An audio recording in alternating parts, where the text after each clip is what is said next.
Good morning. Good morning. My name is Stephanie Jones, and I'm the Director of Student Affairs and proud Penn State alumni, and I'm honored to be here with you today celebrating the wonderful accomplishments of our graduates. In just a few moments, our ceremony will begin. We are excited to host our spring commencement on campus today. In keeping with Penn State's proud academic heritage, we want to make our commencement ceremony a meaningful and enjoyable one for all of our graduates and guests. So I have a couple reminders for you all today. Should you require any assistance at any point, our ushers here on the left, and they're wearing blue shirts, can offer you any assistance that you may need. We do have a professional photographer who will be taking photos of the graduates as they walk across the stage.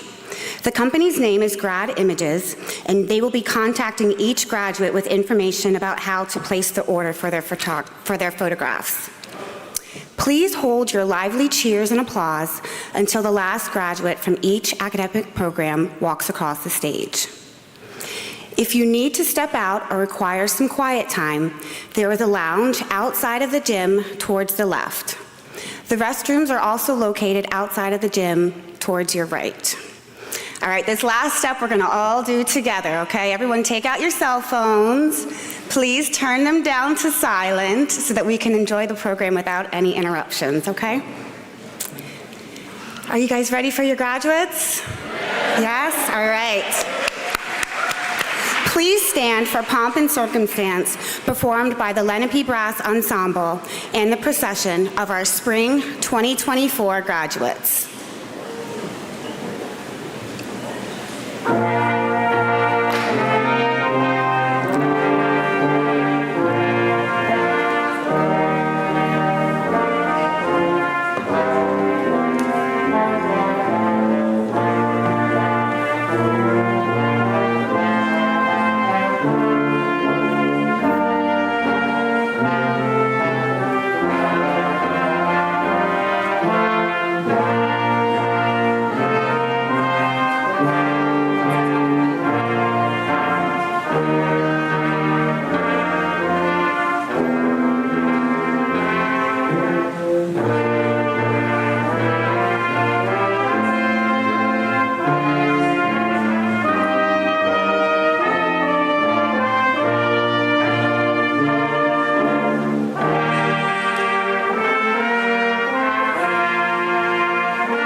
It is now my pleasure to introduce Jessica James, a member of the class of 2024, for recognition of the flags and welcome remarks. Jessica is graduating with a degree in psychology. She had long been interested in military service, but also wanted to attend college. When she learned during a career fair at her high school that she could do both, she decided to enlist in the Army National Guard during the summer between her junior and senior years of high school. She participated in drills as a high school senior, but basic training had to wait.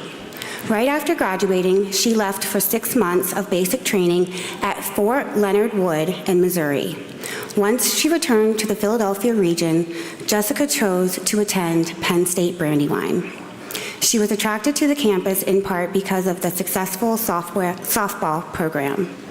Now graduating, she has excelled as a multi-sport athlete while balancing a rigorous academic schedule. Jessica, we thank you for your service and know how grateful we are to have you here with us. Everyone, please join me in welcoming Jessica to the podium.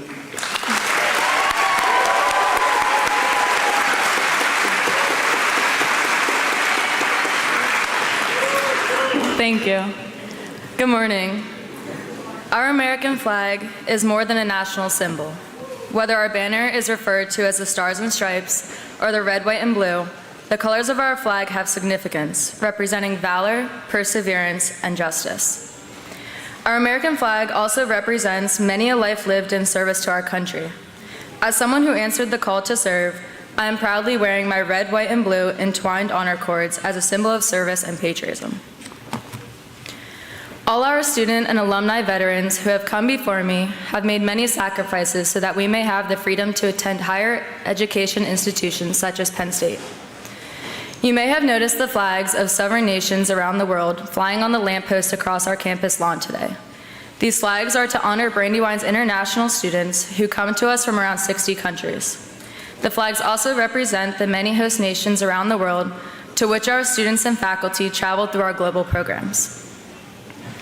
I just want to say congratulations to everyone who has made it to this point.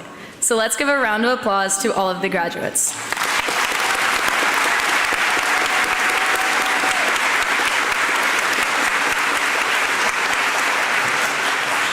A round of applause to the families of the graduates who have been an essential part in making the journey as successful as it has been for us to be here today.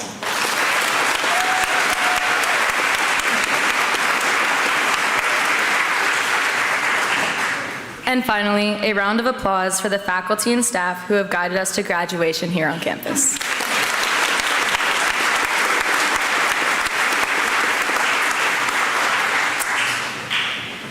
My journey to this moment has been somewhat unconventional. 5 years ago, at freshly 17 years old, I had made the decision that I was going to enlist in the Army National Guard. A year later, I had graduated high school in the midst of COVID, like many of us here did, and about a week after graduating, I had packed up the only life I had ever known and flew across the country to attend boot camp for the Army. I spent 6 straight months at Fort Leonard Wood, Missouri, counting the days till I got to come home and leave that awful place. Complaints about the food, sleepless nights, constant yelling, and loneliness filled the pages of the letters sent home. But before I knew it, it was graduation day, and I had officially become a soldier in the United States Chemical Corps. Upon returning home, I embarked on my journey here at Brandywine in the fall of 2021. Originally recruited for softball, I found myself also wearing the jerseys for the women's soccer team and eventually the women's basketball team. While attending Brandywine, my ongoing military commitments continued, and still continue to this day, which consisted of 1 weekend a month, which we refer to as our drill weekends, 2 weeks in the summer for annual training, and any other additional calls to duty. Juggling academics, 3 sports, and military commitments was no small feat, and it never would have been possible without an incredibly supportive network of mentors and peers. So to that, I would like to take a moment to say thank you to those who have supported me along the way. To my coaches, Coach Mark of the women's softball team, Coach Brad of the women's soccer team, and Coach Larry of the women's basketball team. The 3 of you gentlemen have given me the opportunity to play the sports I love, even when my commitment was difficult. I understand I was not an easy athlete to have due to my various commitments, but the 3 of you have been nothing but understanding and supportive, and for that I will be forever grateful. Thank you to my teammates across all 3 teams. From the very first practice to our last game, and every moment in between, you have been more than just teammates to me. You have been a family. Each of you are incredible athletes. Your dedication and spirit on the field are nothing short of inspiring. But what truly sets you apart is who you are off the field. Compassionate, supportive, and genuinely amazing women. I am so proud of our achievements together. Our successes and our losses will forever be a highlight of my college days. Thank you for believing in me and celebrating my successes on and off the fields. And lastly, to my family, I owe all of my successes to you. You have been my foundation and unwavering support through every chapter of my journey. You encouraged me to embrace challenges, even those that seemed daunting at first. Joining the military was a decision you helped me find the courage for, supporting my choice and comforting me through my fears. Throughout college sports, you've been my biggest fans and my toughest critics. You celebrated every victory and soothed every setback, teaching me the true meaning of resilience and dedication. But more than anything, you shaped the woman I am today. Your values, love, and sacrifices have not only guided me, but have instilled in me a strong sense of purpose and responsibility. I have learned from the best examples of kindness, hard work, and integrity. You always tell me I am your hero because I wear camo, but you are my true heroes. A former coach of mine used to tell me, don't blink. And as an innocent 15-year-old, I never understood the significance behind those words, but I get it now. Don't blink, because before you know it, everything you have now will be gone. So, as we move on to bigger things beyond Brandywine, whether you're starting a new job, continuing your education, or stepping into unexpected adventures, remember to live fully in each moment, because you don't want to look back and wish you hadn't blinked. As for myself, I'm continuing my career with the Army National Guard. I'm currently in the process of switching to become a warrant officer and attend aviation school at Fort Rucker, Alabama starting next year, which will begin an additional 10-year contract to the military. Serving our nation is something I am extremely proud of, and as I look out at all the faces of generations in this room, I am honored to know I am serving something much more than myself, but all of you. Thank you.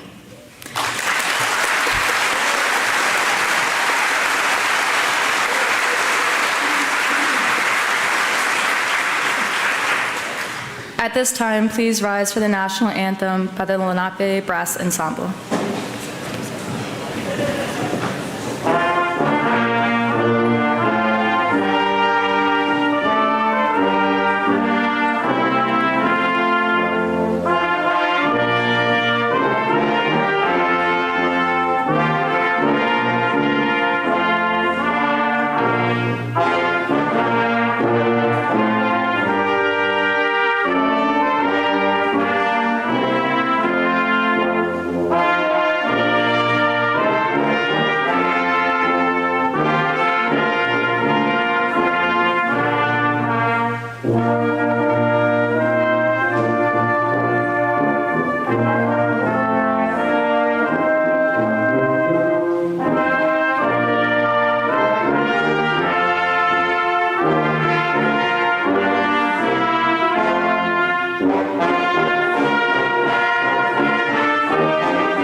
You may be seated. Thank you, Jessica, for your welcome, and to the Lenape Brass Ensemble, featuring our very own alumni. We are grateful for your talent. It is now my honor to introduce Chancellor Dr. Marilyn Wells.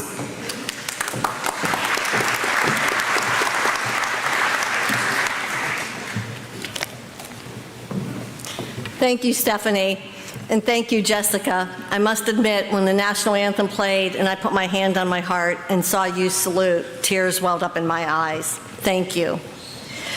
On behalf of our board, our faculty, who are all here today, and our distinguished alumni, our families, and our many, many friends of Penn State Brandywine, It is my very great pleasure to welcome all of you gathered here today. This is absolutely the best day of the year. You could just feel the energy in the room.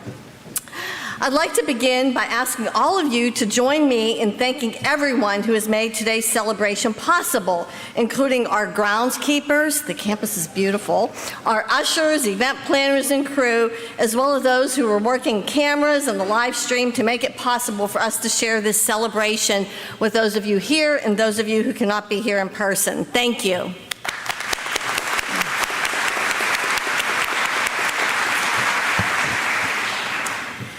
Persisting through college matters. What we do here matters, which is why we celebrate Commencement Day with undiluted joy.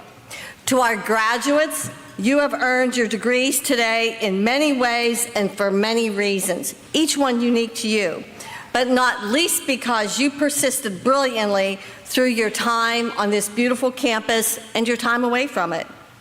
You persisted through not only world-altering events, but through problem sets, writing assignments, laboratories, midterms, finals, research projects, and the personal crises and doubts that you have inevitably experienced as part of the college journey. Getting to and crossing the finish line, this commencement stage, is hard, which is why we are here to celebrate you today. It is hard to believe the transformation that Penn State Brandywine has also experienced as our doors first opened in 1967. We had 236 students, 11 faculty members, and 600 volumes in the library. Today, over 1,200 students are enrolled at Penn State Brandywine, and they are served by our 132 faculty members, world-class faculty members, and a library containing more than 50,000 volumes. Not to mention, our students come to us from 15 states, and 60 countries that directly represent our student body. Being your chancellor now for over 4 years, I can attest that we are not taking our foot off the gas. Penn State Brandywine's strategic plan 2020-2025, New Opportunities, New Stories, has laid the groundwork necessary for us to build on our journey of our legacy and our history. For instance, Penn State Brandywine is currently in our exploratory year, we're nearly concluding that successfully, of Division III of the National Collegiate Athletic Association, further bolstering our commitment to our nearly 200 student athletes that we have on campus. In July 2020, we introduced the Chancellor's Commissions on Equity by Design, with 6 distinct areas of focus on eliminating disparities in student success and professional fulfillment, while also creating a culture of affirmation. Our 6 commissions are Disability and Advancing Accessibility, Empowering Women, LGBTQ+ Equity, Racial and Ethnic Justice, Veteran and Military Success, and Interfaith and Spiritual Inclusion. With students at the forefront of all that we do, it is also important to connect these elements with our academic core and our land-grant mission. To that end, we have implemented new academic programs that directly align and complement 21st century workforce and life, like computer science, cybersecurity analytics and operations, and project and supply chain management, which complement our strong programs in the liberal arts and social sciences. Or how over 200 members rallied behind our students this year at our Student Engagement Expo, which we began in 2021. This room was just abounding with art and research and all kinds of projects.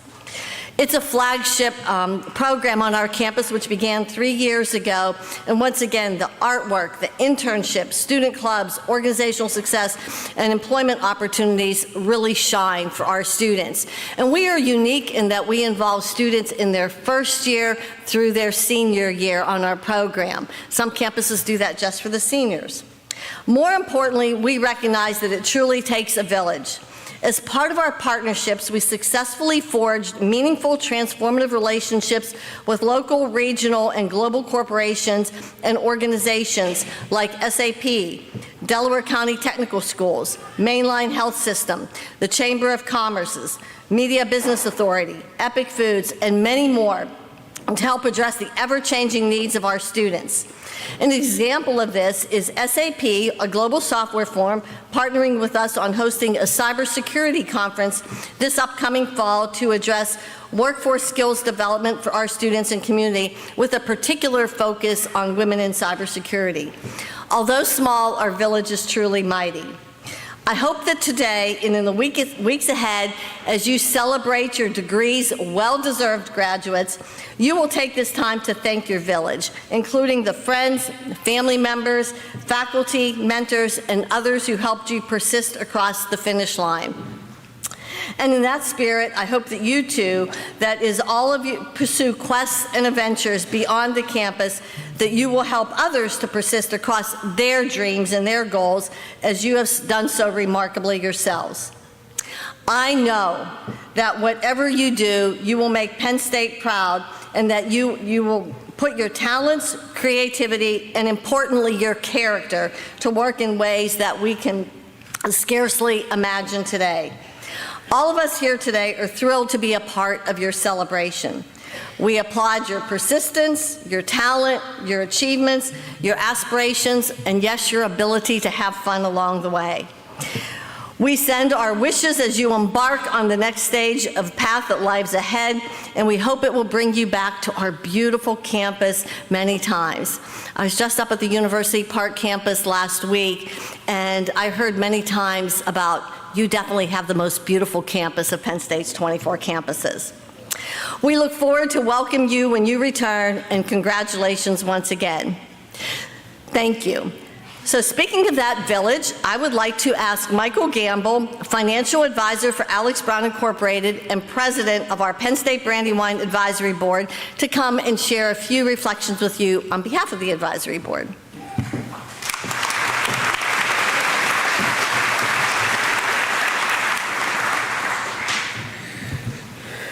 All right.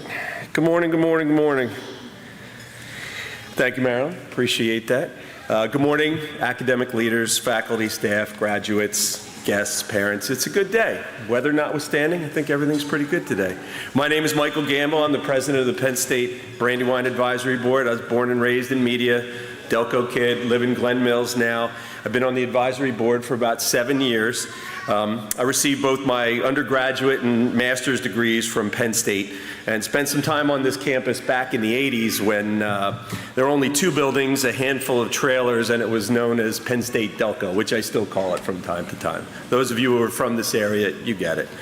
The advisory board of Penn State Brandywine was established by action of the university's board of trustees to assist in administration and fulfilling the campus's mission and mandates as described in the strategic plan. The most recent being the 2020 to 2025 plan, Penn State New Opportunities, New Stories.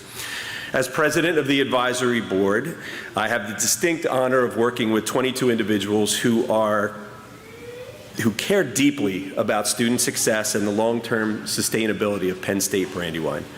The advisory board functions primarily as an external arm of the campus, advising the chancellor and acting as a liaison with the community on a whole and with individual components of the community like governments and legal entities, business and industry, social agencies, secondary education, labor, and professional organizations and associations.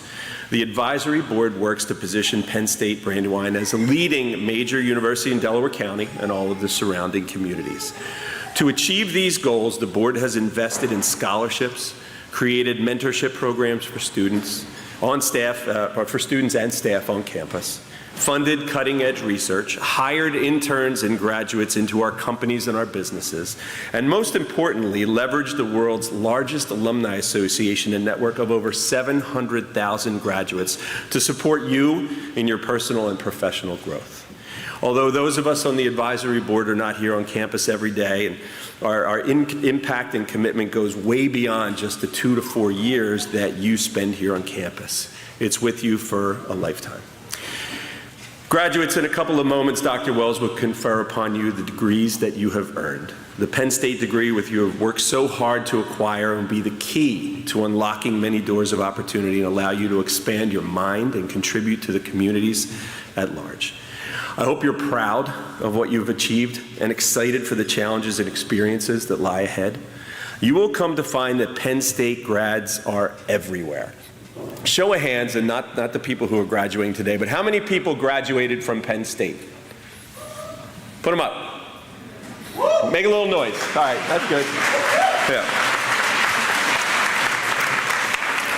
And you know, I get it that everybody thinks that the school that they went to is the best, and you know, that makes sense, but they're wrong.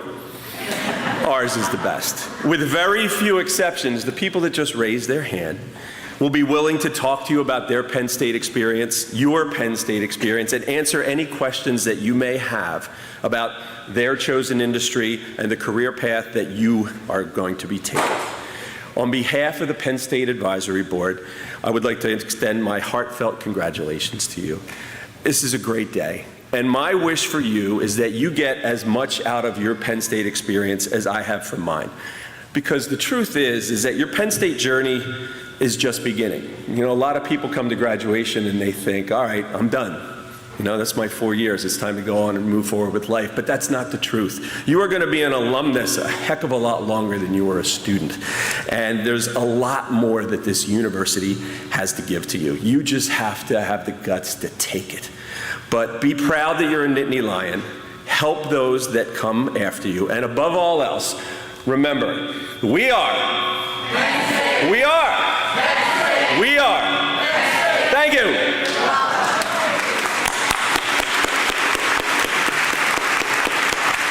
It is now my distinct pleasure to introduce to you our next commencement speaker, Jessica Gore, the president of the Student Government Association and a member of the class of 2024.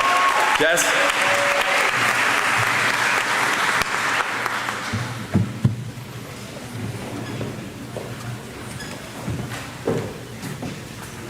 Thank you, Lee.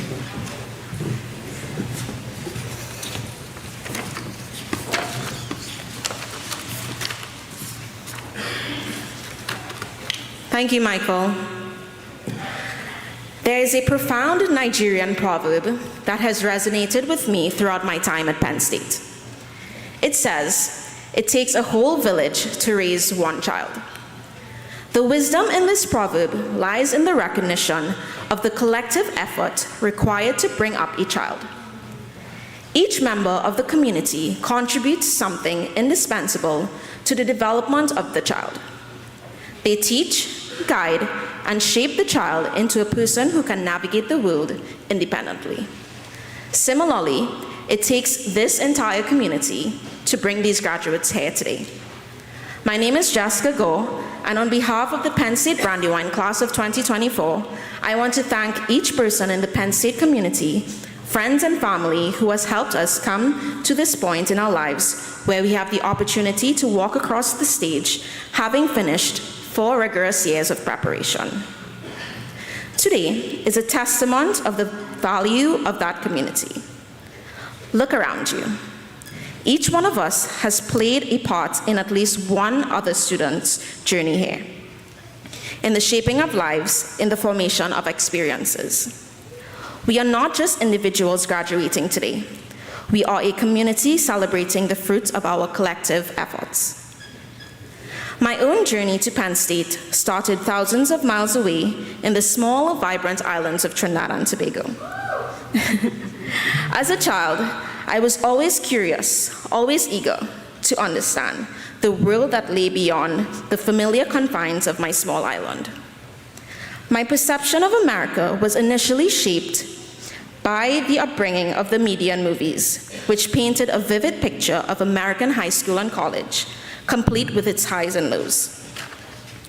The culture I saw was vastly different from my own, yet it fascinated me, beckoning me to explore and understand it firsthand.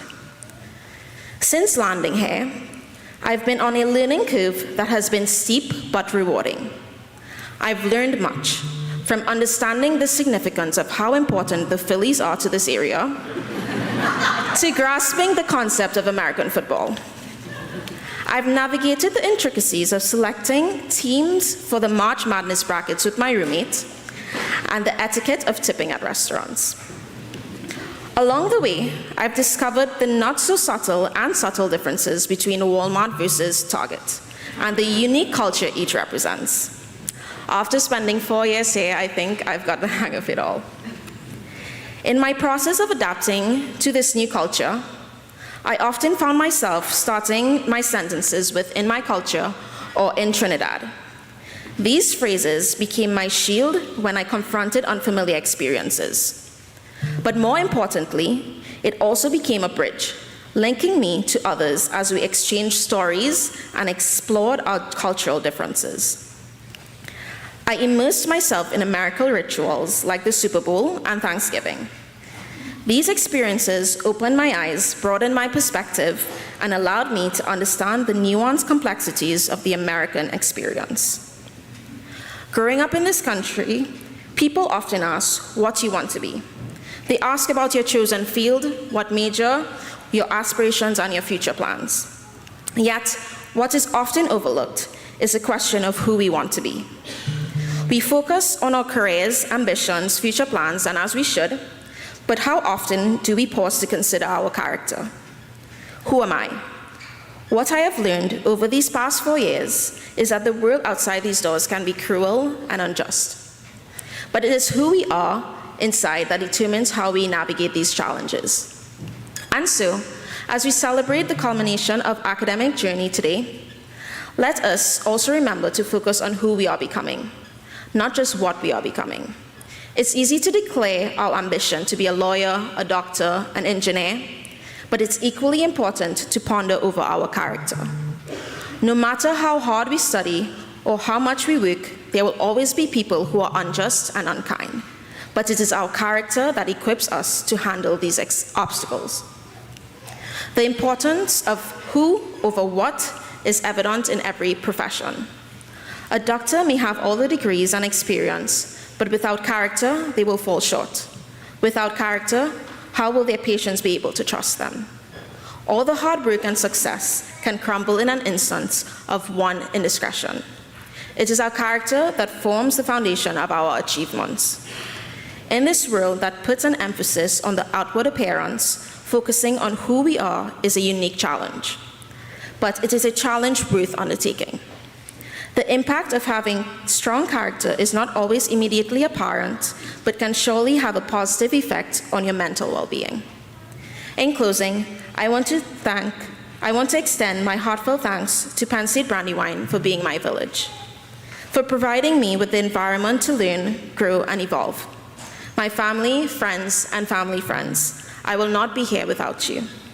To the class of 2024, congratulations.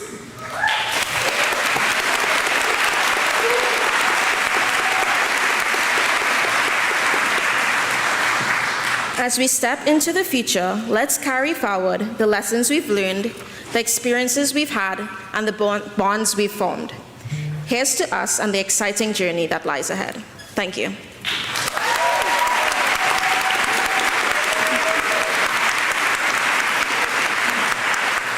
At this time, I would like to welcome my fellow graduate, Zani Brooks, President of Lion Pride, to the podium for remarks.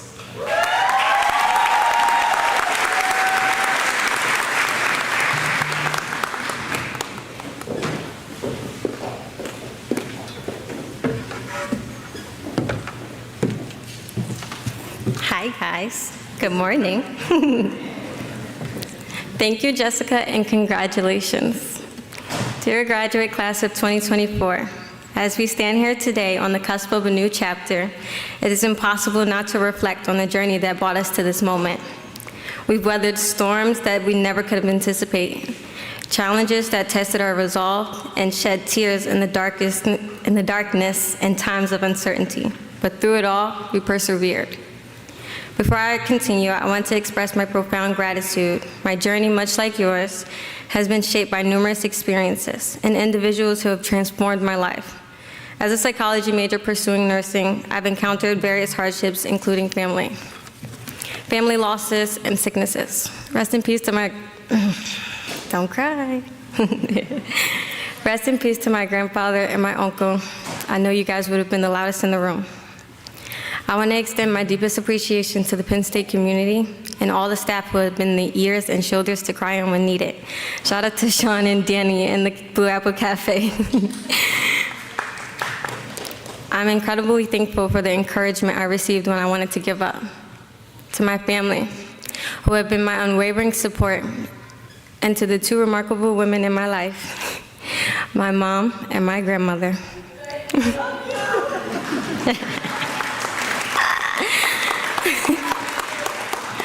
Who made me realize my resilience. You guys are beautiful, strong women. Thank you.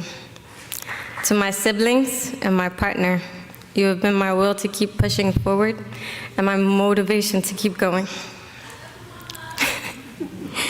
Among my hardships, some of my accomplishments, including advocating for the LGBTQ+ community and creating a space where anyone belonging to the LGBTQ+ community felt comfortable to be themselves. The initiative stemmed from my own need for such a community and the desire to build a supportive environment. Though it may be small, it's cute. My proudest accomplishment is running out Lion Pride Club, which marks just the beginning of what I hope will live beyond my graduation. I want to express my gratitude to Penn State for being our guiding light, through the darkness for providing us with a safe haven to learn, grow, and stumble along the way. They've shown us the yellow brick road when we lost our way, reminding us that mistakes are merely stepping stones on the path to success. The weight of COVID-19 brought on us, casting shadows of doubt and fear. We felt the crushing weight of life's demand, juggling the pressure of school and the turmoil of the world around us. There were moments when we wanted to surrender, to succumb to the overwhelming sense of burnout that threatened to consume us, senioritis being the biggest one of them all. Yet we rose each time, summoning the strength to carry on. I'm reminded of a video I once watched, where the characters or friends found themselves in their mid-20s, still navigating the twists and turns of life, without having it all figured out. They faced setbacks, they struggled, but they kept moving forward, inching closer and closer to their dreams. Similarly, we've grappled with societal expectations, like the feeling of the weight of where we should be at this stage in our lives. But let's remember, this is just the end of our season 1 and beginning of our season 2. Relax. An Arabic saying, inshallah, which means if God is willing, is something I'd like for everyone to keep with them today as we reach our destination. But let's also acknowledge that each of us have our own pace, our own unique journey, and we cannot compare our progress to others, for we are all writing our own stories, each with its own twists and turns, okay? So today, let's take a moment to celebrate our resilience, our perseverance, and our strength. Let's pat ourselves on the back, and take a deep breath. For we have conquered the first hurdle that life has thrown our way. As we stand here, united as the class of 2024, let's embrace the challenges that lie ahead, and we have the courage and determination to overcome them. Congratulations, class of 2024. Today, we are unstoppable. Thank you.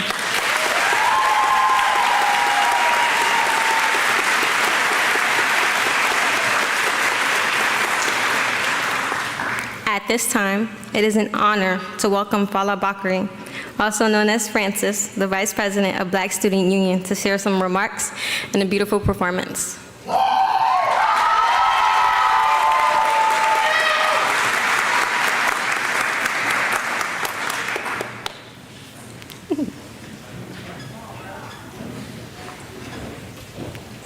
Yeah, Francis.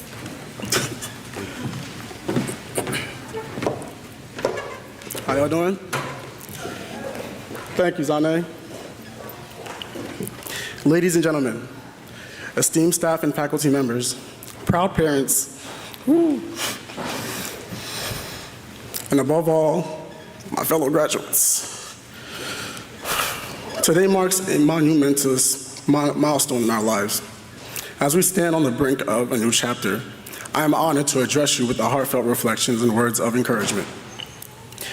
Let us embark on this journey together, celebrating our achievements and embracing the boundless possibilities that lie ahead.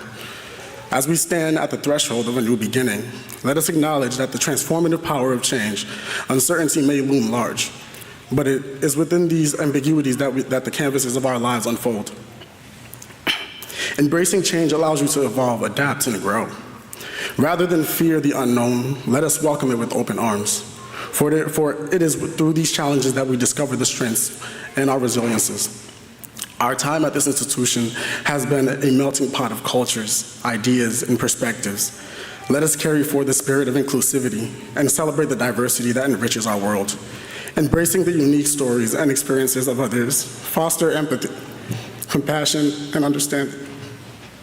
Let us strive to create an inclusive society where every voice is heard and every individual is valued. Our pursuit of success will inevitably encounter moments of setbacks and failures. It is crucial to recognize that failure is not a roadblock, but a stepping stone on a path to achievements. Embracing failure teaches resilience, instills humility, and fuels the flames of determination. Let us remember that success is not defined by absence of failure, but by our ability to rise above it. As we chart our course into this world, let us become the champions of empathy and kindness as guiding beacons. Small acts of compassion have the power to ignite profound change, whether in our professional or our personal lives. Let us strive to create a ripple effect of goodwill, understanding that our actions, no matter how small, can shape the lives of others in meaningful ways. My dear friends, as we bid farewell to these hallowed halls, let us carry within us the spirit of perseverance, the wisdom of embracing change, and the courage of navigating life's uncharted waters. Let this graduation not mark the culmination of our efforts, but rather the commencement of our journey filled with purpose and promise. I urge you all to embrace unpredictable voyages that lies ahead, armed with humility, compassion, and unyielding determination. As we step into this new world as graduates, let us be the harbingers of positive change and advocates of inclusivity, and the ambassadors of empathy and understanding. Onward, with unwavering optimism and unshakable belief in ourselves, let us go forth and make our world a better place. Congratulations, class of 2024. Our adventure begins today. Thank you.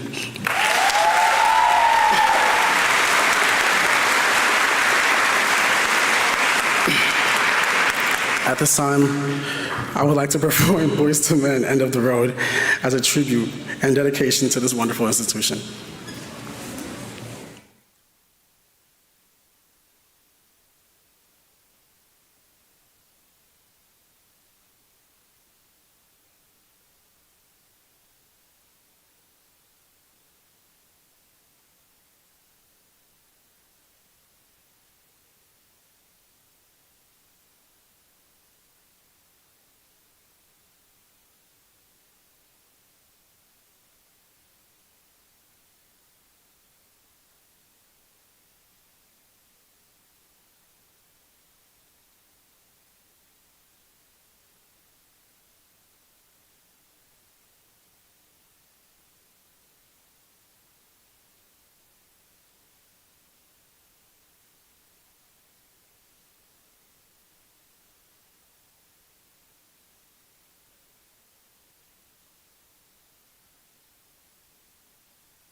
Thank you so much, Paula, for your inspiring remarks and beautiful musical tribute to Penn State Brandywine and the class of 2024. At this time, it is my distinct pleasure to introduce our special guest and keynote speaker, Justin Rosenberg, class of 2004, and the founder and CEO of Honeygrow, a fast, casual stir-fry and salad concept founded in Philadelphia in 2012. With a mission to create a unique, spirited brand focused on simple, wholesome foods, Justin has led the company's creation and growth, which currently has 40 locations. Prior to launching Honeygrow, Justin worked as an asset manager and manager of energy services for Preet in Philadelphia, where he was responsible for purchasing and hedging strategies, energy costing, solar power development, capital budgeting, retail remerchandising strategies, and forecasting for a portfolio of over 35 national shopping centers and malls throughout the United States. After 7 years in the finance and real estate industry, Justin decided it was time to pursue his true passions of entrepreneurship, cooking, and creative brand building. Influenced by his recent adoption of a plant-based diet and his love for design and music, he drew inspiration for a concept set to be different from the rest. To prepare himself for this new venture, Justin staged at various restaurants from Philadelphia to Washington, D.C. to gain further experience in kitchen operations, cooking, and leadership. In 2012, the first Honeygrow location opened in the Rittenhouse neighborhood of Philadelphia, and Justin's vision catapulted to the next level. Since that day, Honeygrow would continue to expand its unit count and team, with sights set for becoming an enduring, sustainable organization. The company has raised over $80 million in equity financing and has grown into the Boston, Pittsburgh, Baltimore, Washington, D.C., and the New York City metro areas.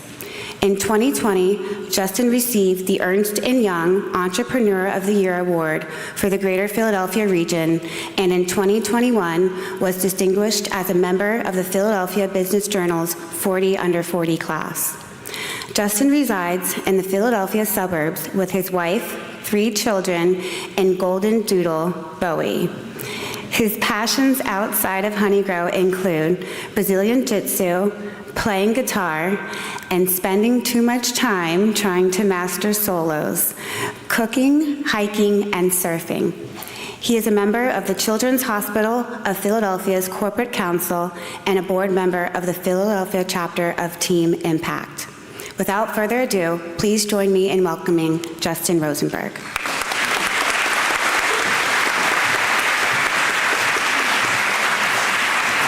Thank you, Stephanie.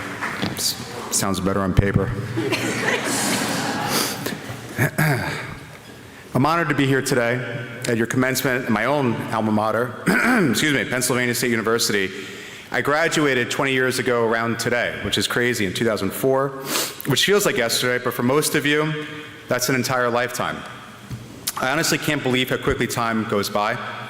I also can't believe I'm here, considering that my skills from Penn State involved beer pong, quarters, flip cup, some other classic games were exponentially better than my ability to be actually a good student. I chose Penn State not because of the football team or really anything in particular. I was born and raised in Long Island, New York, and quite frankly, I had no idea what I wanted to do in my life. My parents dreamed of me becoming a lawyer or a doctor, more so the former, but something about those vocations simply just didn't speak to me. As a matter of fact, the only school I wanted to go to was UCLA, and for all the wrong reasons. When my parents asked, what is it about this school that really excites you? My answer was, well, I want to wake up at 11 o'clock and go surfing. So UCLA was quashed, and my dreams of becoming a cool Los Angelino were done. I visited State College on a jury February in 2000. I wasn't excited at all. It's so far from the West Coast and there's no ocean. My parents made me do the trip, and I begrudgingly went along. 3 months later, I sent my deposit in for University of Maryland. I was going to be a terrapin. I visited UM, but something just didn't feel right for me. It's an amazing school with a great campus, don't get me wrong, but I just didn't connect. My dad took me back to Penn State to visit in the spring and kept telling me to open my eyes to this. I looked around and understood what he meant. I wanted to give this place a shot. so I became a Nittany Lion. Looking back, I wonder what my life would have been like if I had chosen one of those other schools, and really for the wrong reasons. I don't know, and it really doesn't matter at this point. It would just be conjecture, and it would just be fiction. What I can say is that at Penn State, I discovered my love for creativity and desire to spend my life doing something that really excites me. I discovered resilience and the need to push ahead no matter what. I learned how important connection and positivity are in everyday moments, especially in my line of work, which is the restaurant and hospitality business. I learned what it meant to fall in love. I learned what it meant to have a friend die. But I really want to know, or for you guys to know, that time is everything, and equivalently, time is nothing. To be honest, these learnings weren't what I anticipated to be my biggest takeaways from Penn State. I'm sure you have yours as well. I was a history major and a Spanish minor, but today I'm the founder and CEO of a regional restaurant chain, Honeygrow. We have 42 restaurants in 7 states, and this concept was largely influenced from one of my favorite spots in State College, a place called Green Bowl. My point is, everyone here is locked and loaded and ready to get into the real world, and some of the biggest takeaways from your experience haven't even surfaced from within you yet. There's more to come. So with that, I have 2 quick stories, nothing crazy, but it covers some things I've been thinking about while I wrote this speech, and maybe these stories can help you out while you go on your way. Away from Penn State, away from college, and into what may be your most challenging era of your life. The first story is about figuring out what you love to do and fighting like hell to make it happen. I was a history major largely because I enjoyed reading. I also had a D in accounting, so being a business major didn't really make sense, nor did it appeal to me back then. I had no clue what I wanted to do when I graduated, probably law school, maybe teach, I wasn't sure. My passions were always music, food, and building things. It could have been Legos or an art project. I like building things. As for music, I'm an avid guitar player, but definitely not good enough to be a respected musician. And as for food, well, I started Penn State at 145 pounds, and I graduated at 240 pounds. It wasn't from working out. It was just, sure, I worked out here and there, but it was Domino's and DP Dough and Gopper's Pizza, wings, cake, brownies, cookies, donuts, drinking beer, and inhaling late night everything. At 22, it didn't really matter. I would live forever, and everything would be fine. Oh, that alarm's what wakes me up, man. That's like panic attack noise right there. A few years later, I was working in a cubicle in Center City, doing real estate finance. This wasn't my favorite job, but I was going to school at night at Temple for my MBA and needed to pay the bills.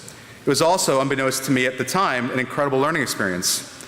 In 2008, my first daughter, Emma, was born. About 2 weeks after her birth, I went to the doctor for a routine checkup. My weight was still up there, and I wasn't feeling great. I was often out of breath, easily tired, and really didn't feel like myself. I was about 27. The doctor looked at me point blank and asked me a question that would immediately haunt me. Do you want to see your daughter walk down the aisle one day? The diagnosis was clear. My blood sugar was off the charts, my cholesterol was astronomical, I had a fatty liver, and I was at a weight that was shaving years off my life. I would die if I stayed the course. I was 27.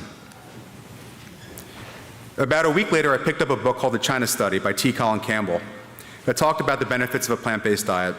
I'm not talking about some diet fad, but really a lifestyle where you're eating whole grains, nuts, colorful foods, vegetables, fruits, etc., but really no meat or dairy.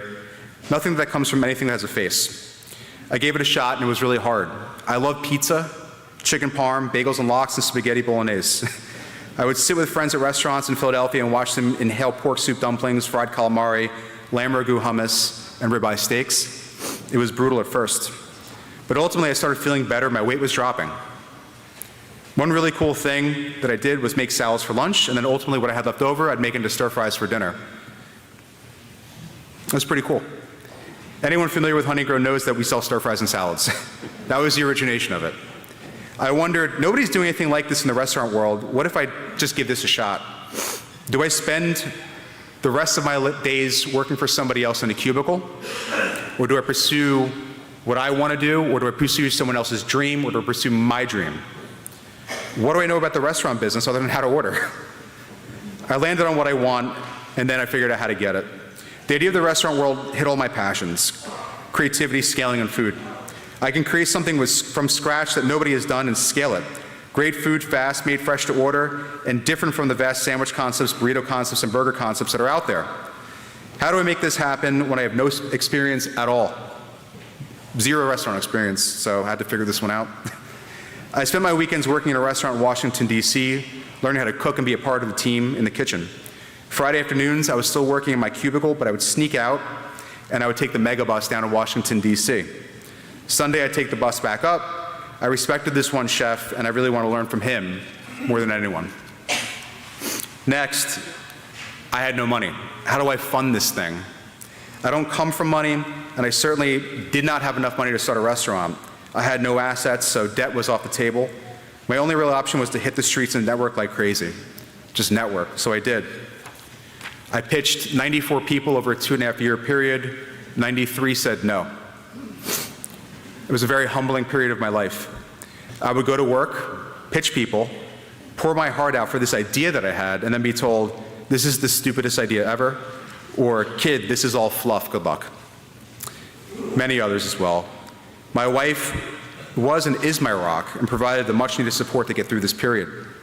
Then suddenly, one person finally said yes. Then another. And then suddenly I raised $1 million. And these guys were nuts. I negotiated a lease for our first spot in Center City, Philadelphia from my cubicle, figured out how to design a restaurant from architects and kitchen designers, recruited, onboarded, and trained a team, and ultimately made the menu alongside a respected chef. The name I chose was Honeygrow. A lot of you are probably like, where does this name come from? It's a play on words of honest eating and growing local. The original menu was going to be 100% local, but I quickly realized avocados and bananas, I can't get them from Lancaster. So that was that. Keep in mind, I've never done this before. I had no serious restaurant or management experience, and certainly never raised money or started a business before. But to be honest, I didn't really think about this. This dream, this desire, this hunger was insane. I had to make this come alive. Finally, it was game time. After 3 years of prep, here we go. And boom, we had a customer. What relief. Then we had another, then a few more, then 20 more, then 60 more, and it became a total disaster on day one. Tickets kept popping up, and if anyone is in the restaurant business, you understand this anxiety. Tickets kept popping up. Our air conditioning died on this hot June day. People on my team were quitting, saying, I didn't sign up for this. And customers were not only rightfully irate, but would make the effort to come over to me. I was making salads that day, to tell me that this concept wasn't going to last. I didn't have time to process it. I just kept going. Finally, it was calmer, but the damage was done. I went home that night, sat down, and thought, I just made the biggest mistake of my life. I called my two partners the next morning, it was a Saturday, and told them that we can't open today, that we needed a day to reorganize, prep, and be ready for Sunday.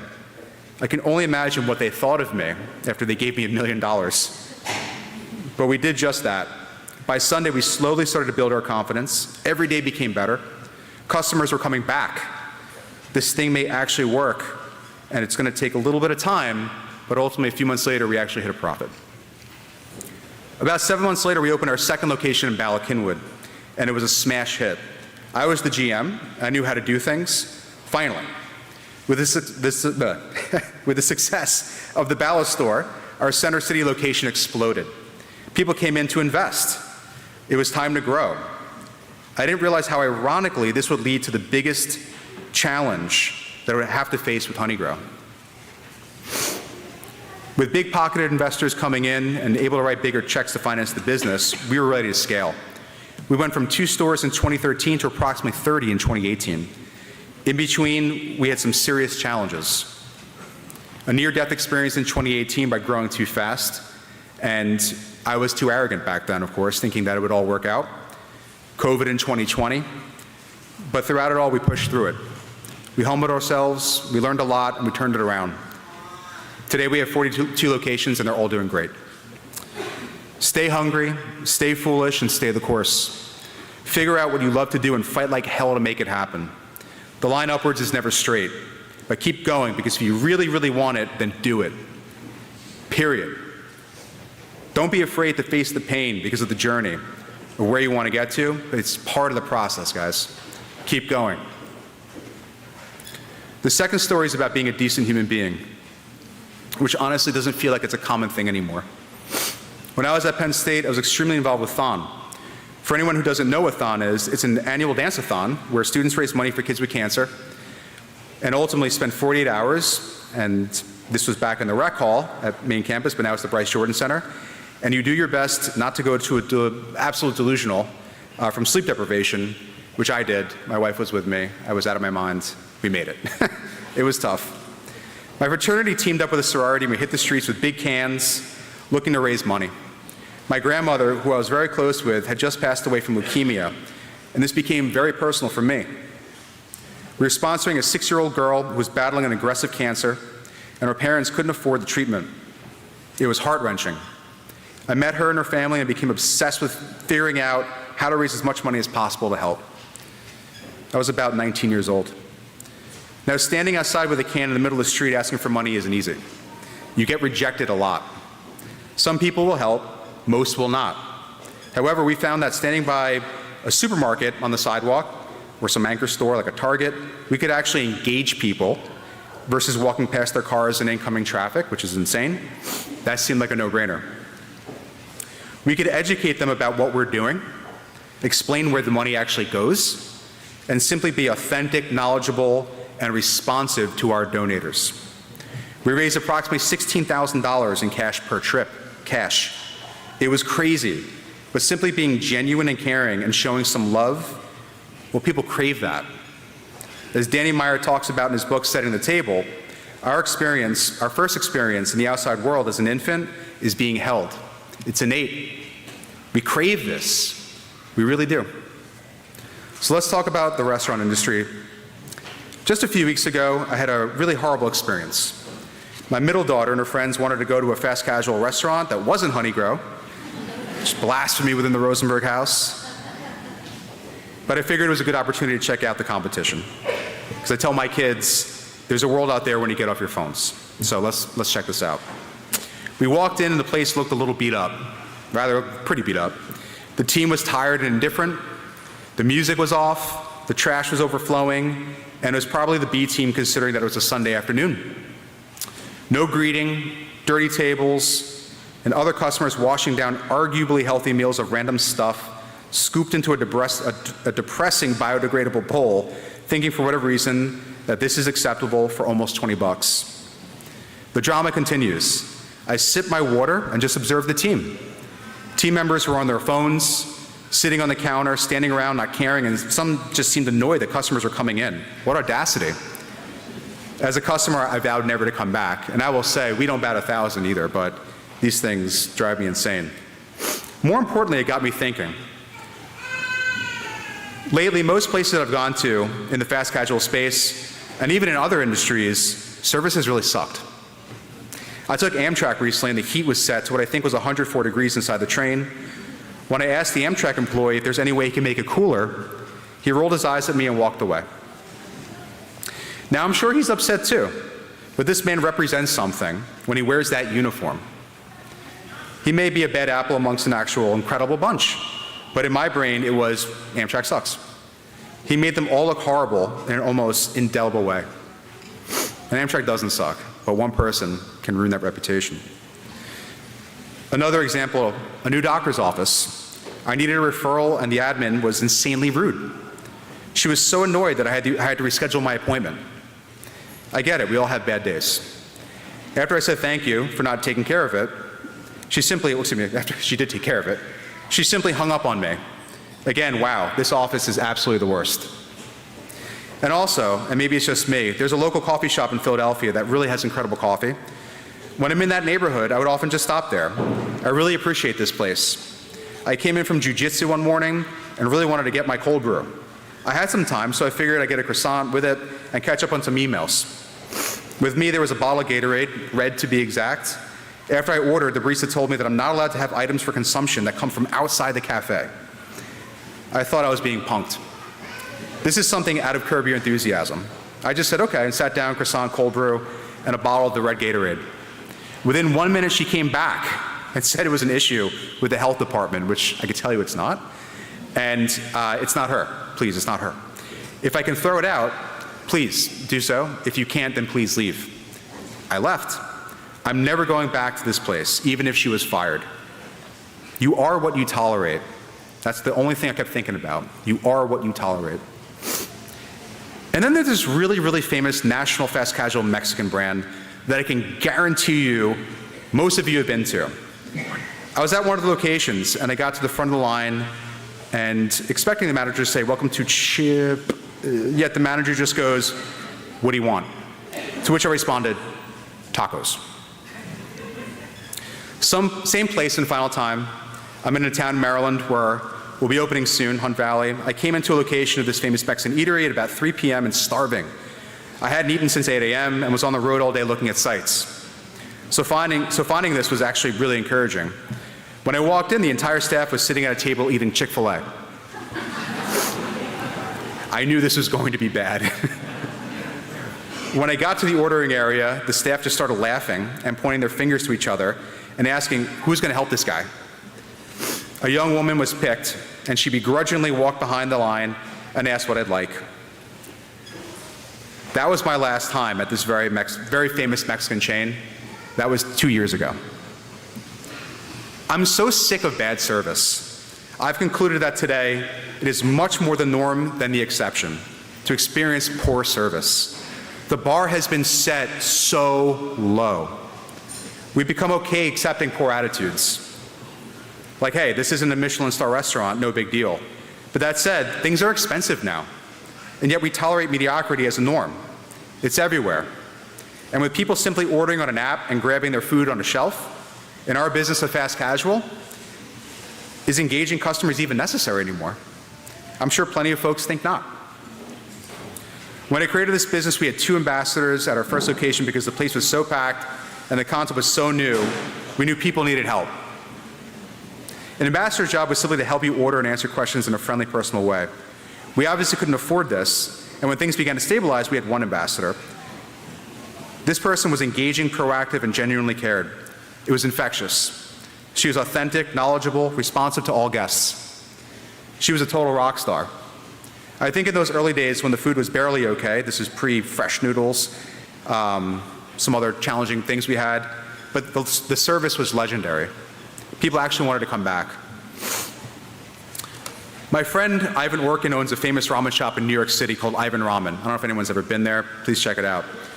If you don't know it, he's also on Netflix, The Chef's Table. His story really is incredible. He moved to Japan to be with his wife and son. He was a cook, a Jewish boy from Long Island like me. His wife suddenly died, and he's there to raise a son alone. He became obsessed with ramen. The process, the ingredients, the passion, just all of it, and decided to open up his own ramen shop in Tokyo. The idea of a non-Japanese run ramen shop in Tokyo was laughable. People wanted him to fail. What does this guy from New York know about true ramen? Yet he opened his shop and it became a legendary institution. Ivan and I were on a panel last year together, and he said something really remarkable that resonated with me.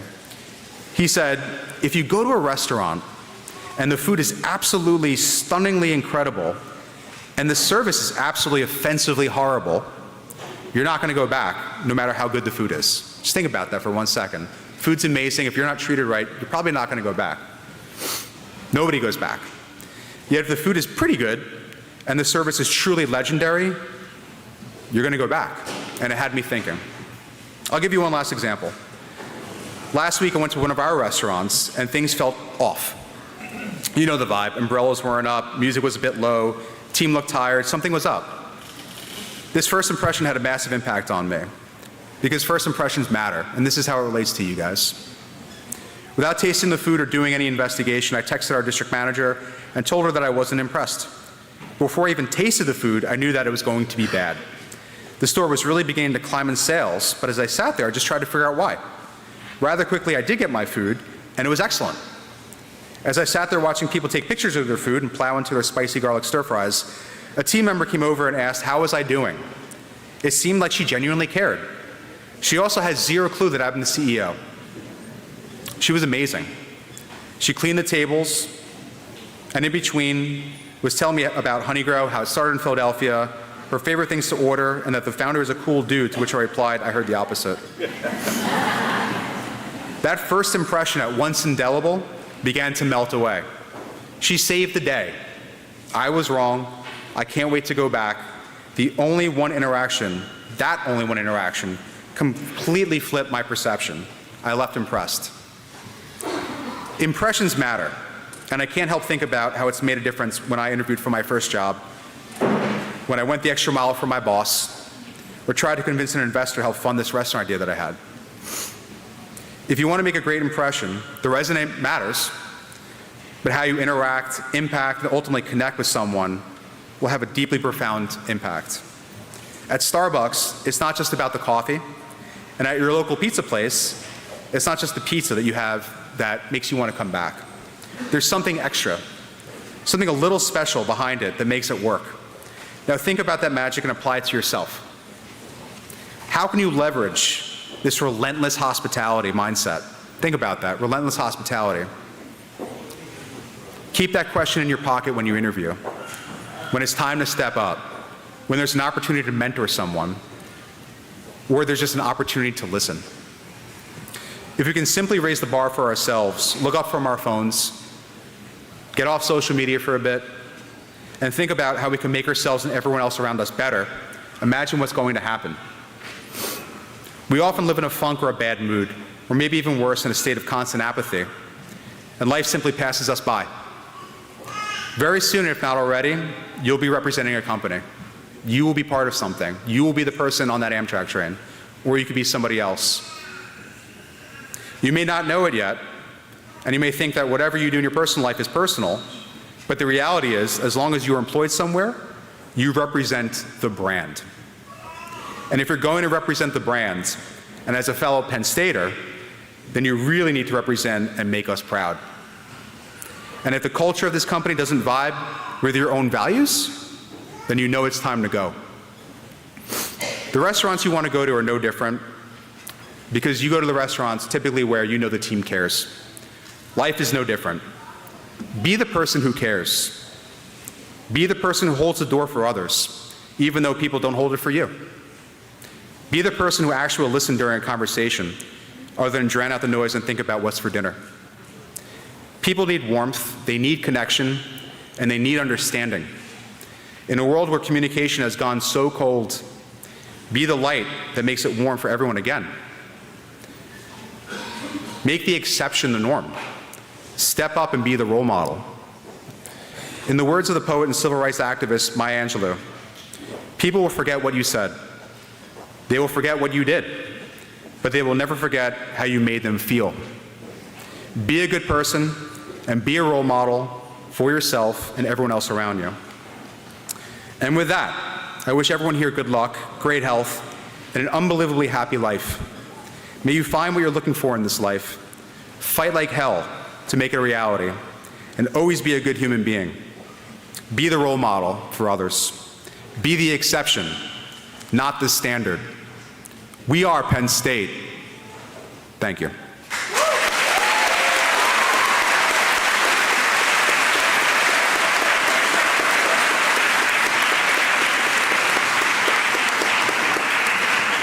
At this time, I would like to welcome Dr. Jennifer Nesbitt to the podium for the presentation of the candidates for graduation.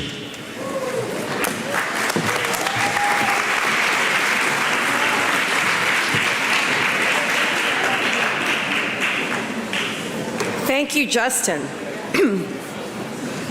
At Penn State, outstanding scholarship deserves public recognition. Today, we're going to recognize members of the class of 2024 who are graduating with scholastic distinction. These students are in the top 12% of their graduating class in their respective colleges. I'm going to ask students present who have achieved this distinction to stand as I call your name. One student graduates summa cum laude and wears blue and white entwined honor cords, Katrina Robinson.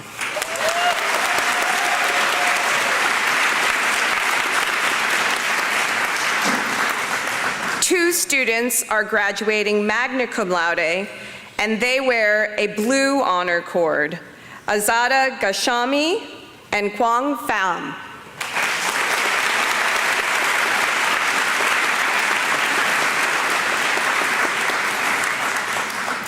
7 students are graduating cum laude wearing a white honor cord. Khalida Balin, Nicolette Becker, Naima Dristi, Michael Hertzler, Nathaniel Lasky, Obaid Al-Rahman Moshin, and Nicholas Salvi.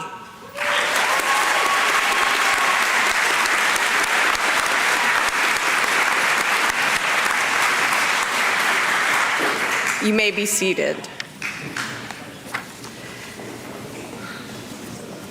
And now it is the moment for which we have been waiting. Will all the degree candidates please rise?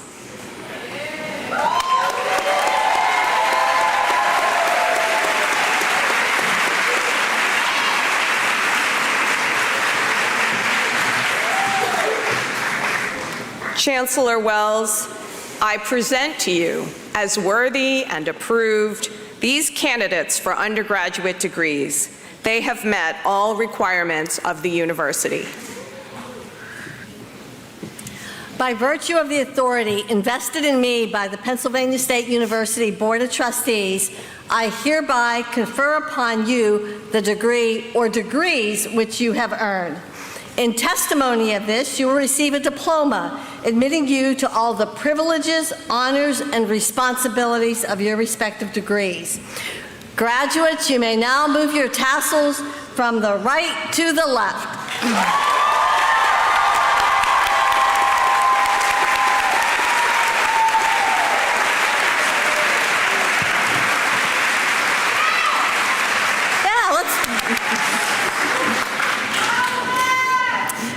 As the candidate, you may be seated. As the candidates for each degree are presented, will the faculty marshal of the program please come forward? Graduates, please follow your faculty marshal and come forward to be recognized as your name is called by our Chief Academic Officer, Dr. Jennifer Nesbitt. Ms. Megan Daly, President of the Brandywine Alumni Society, representing the Penn State Alumni Association, will greet the graduates as they exit the stage. Will Ms. Daly please stand and join our Nittany Lion?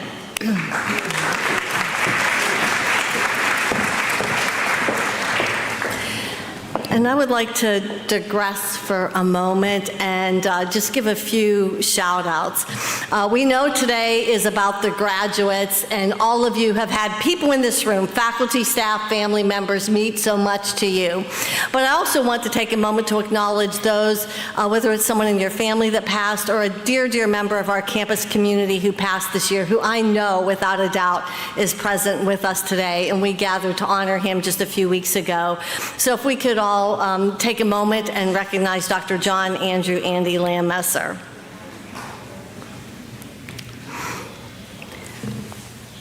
I know Andy's students graduating today. He is with them in their hearts.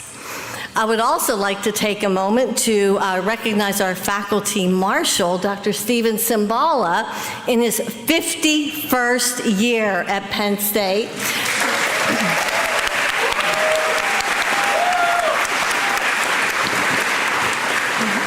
Dr. Cimbala was just elected to another 2-year term on the University Faculty Senate, so he's going to keep rocking and rolling with us.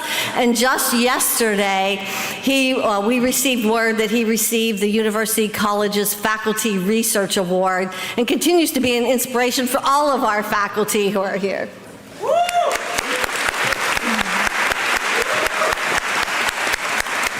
And of course, we know all of our faculty. I've been at many institutions, but the academic rigor and research you bestow upon our students is truly a gift, and all of you have many honors and awards as well. So with that, let me get it back to you, Jen, to recognize our graduates. Thank you. Thank you, Dr. Wells.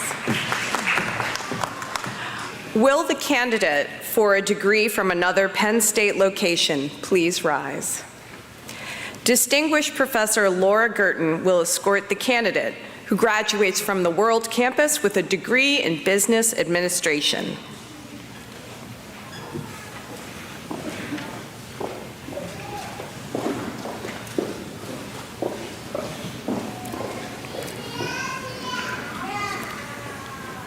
Nicole Harrison.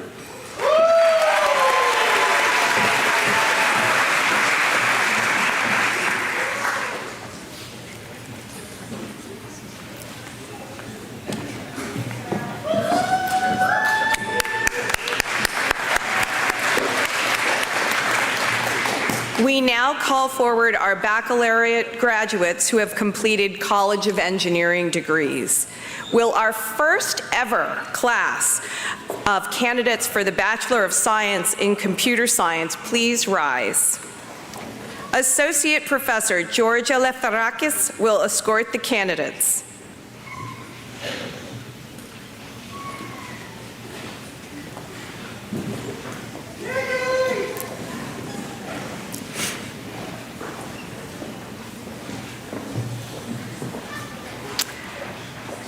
Nicholas Kazanjan.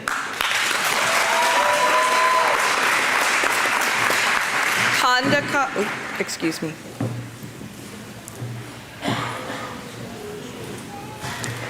Kandakar Jawad Saeem.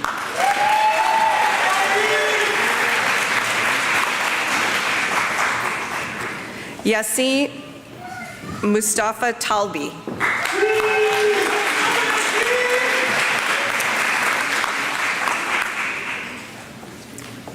Justin Yubule.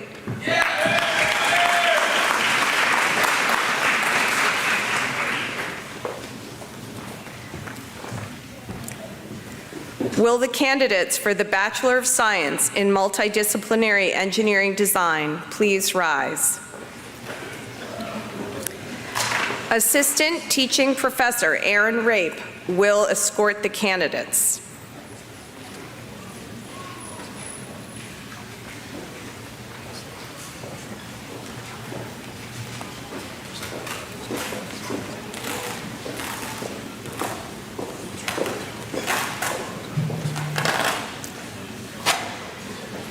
Andy Dalton.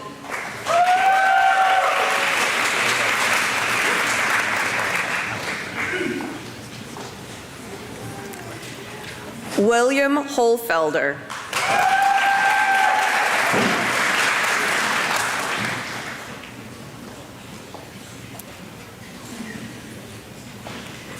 Matadi Miraz.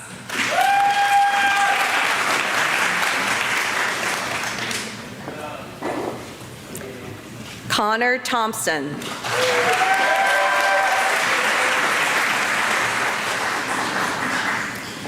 Aaron Young.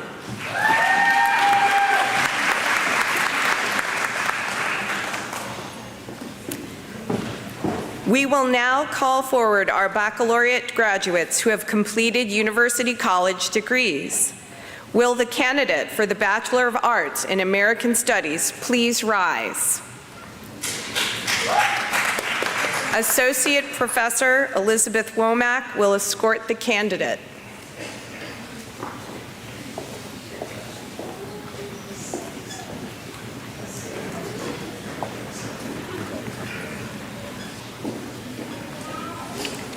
I now present Colin Hokenbrock.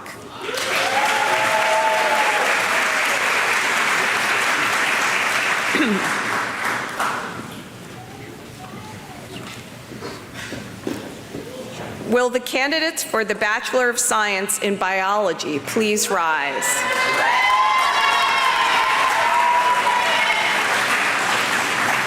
Associate Professor Elizabeth Dudkin will escort the candidates.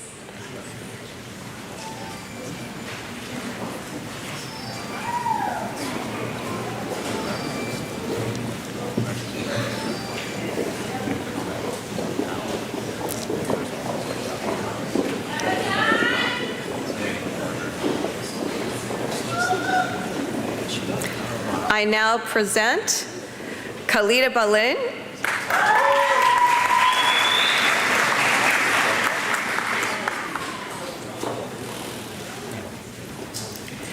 Liana de Dios.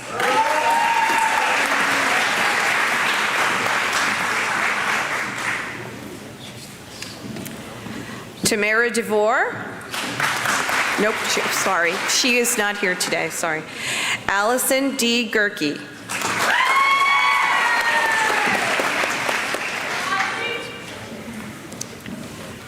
Jessica Gore.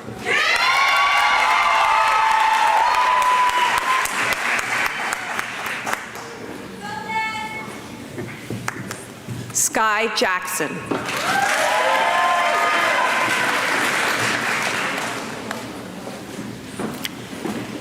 Indela Jagni.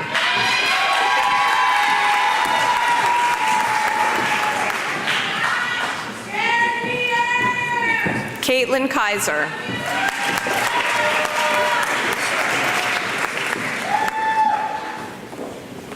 Maya McBurney.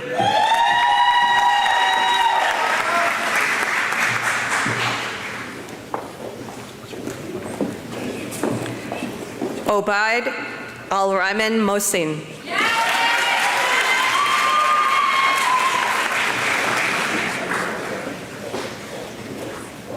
Sarah Moore.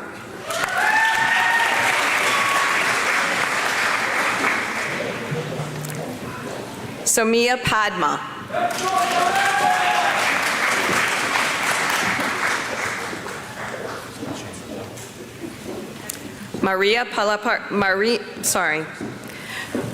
Ramia Palaparthi.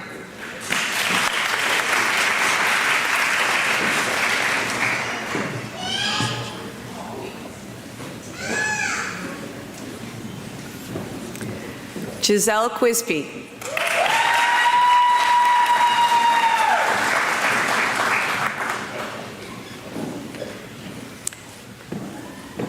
Sahar Sekunder.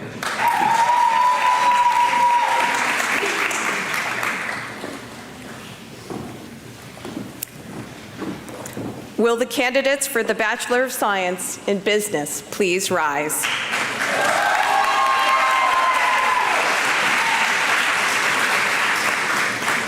Assistant Teaching Professor Joseph Honer will escort the candidates.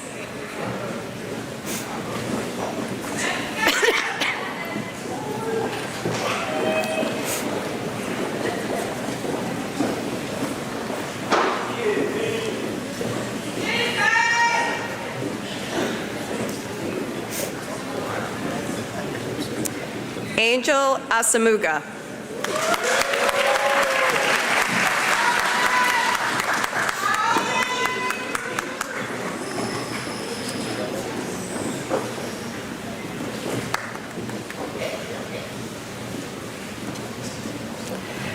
Samantha Barrick.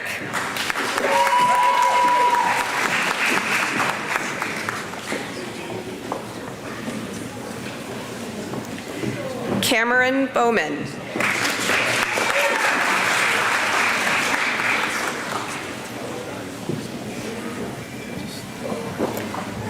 Amin Cleveland.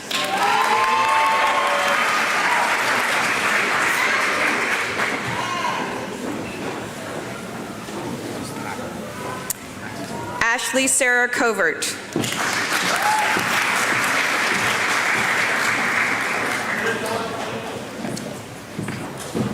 Edley Davis.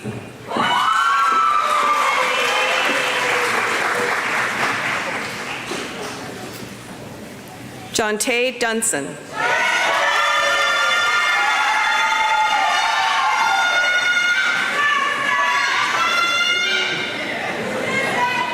Alexander Green.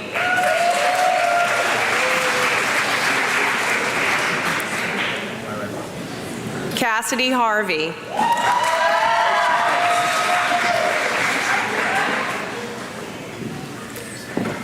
Timothy Mattern.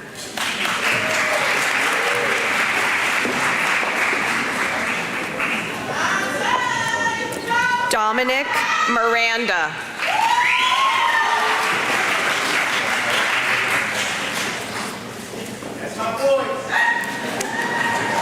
Dan Neary.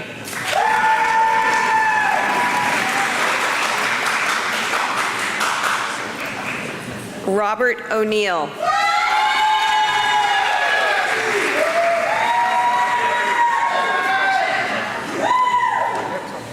Dylan Phillips.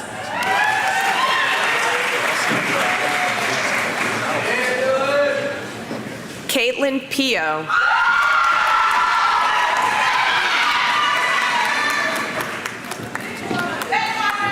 Brittany Scott.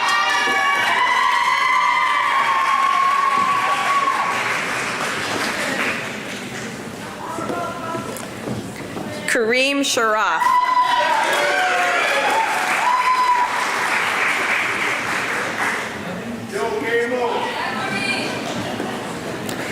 Christopher Smargiassi.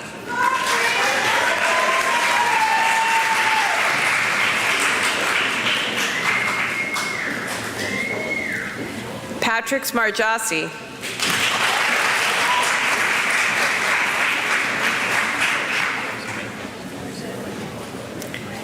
Tristan Michael Sninchik.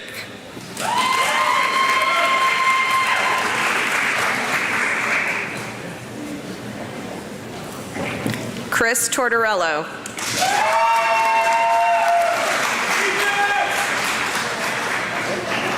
And Olivia Yerger.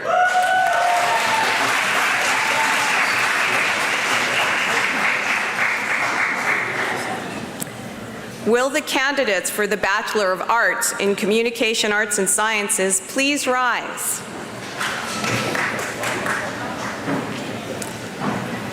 Assistant Professor Terry Wong will escort the candidates.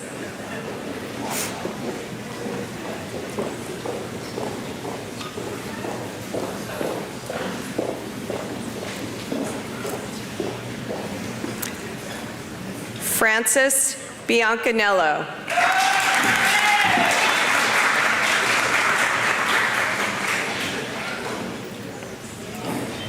Gia Citroni.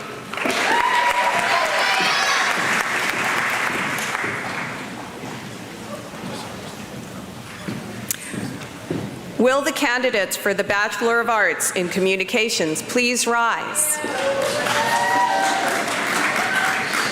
Associate Teaching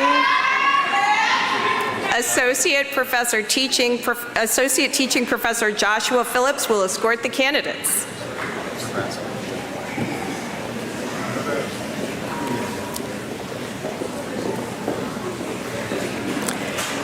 Garrett Church.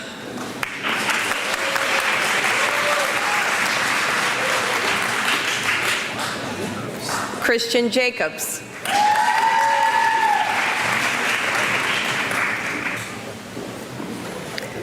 Zach Carlton.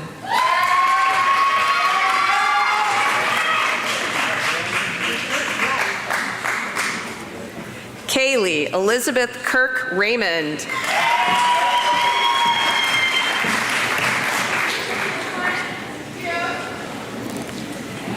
Jared Jamil McGill.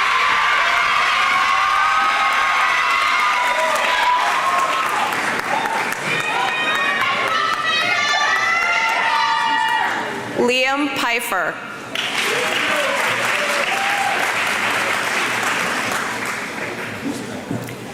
Janiah Smith.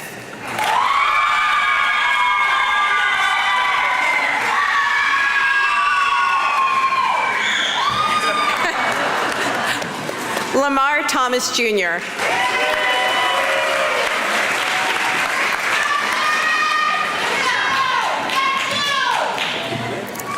We all need to kick up our heels. Will the candidates for the Bachelor of Science in Cybersecurity, Analytics, and Operations please rise? Assistant Professor Allison Murphy will escort the candidates.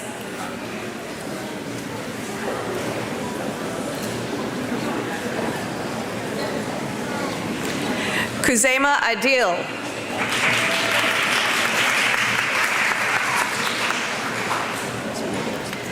Mustafa Galal.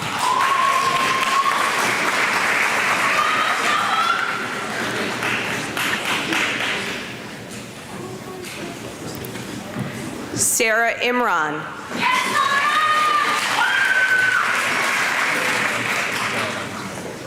And Jared Morris.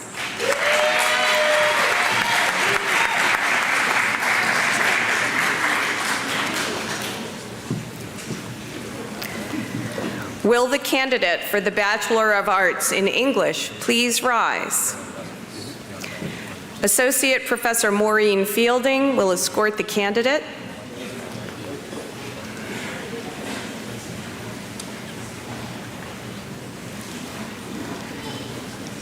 Nicholas Alexander Salvi.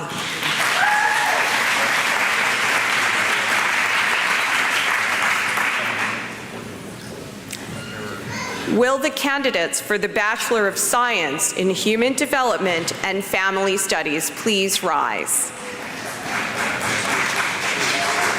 Associate Teaching Professor Michael Sturm will escort the candidates.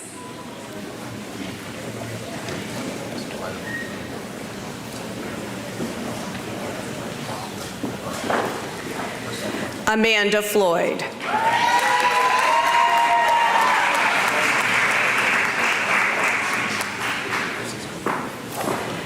Tiffany Renee Gallagher.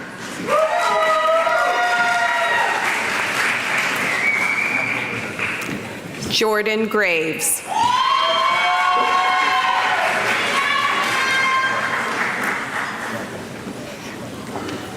Peyton Landis.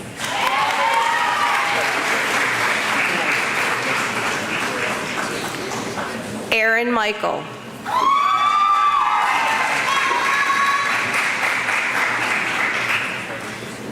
Kyle O'Shell.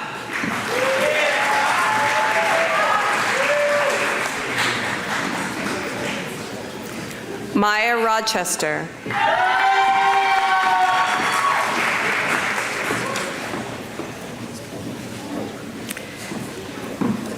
Sydney Stevens.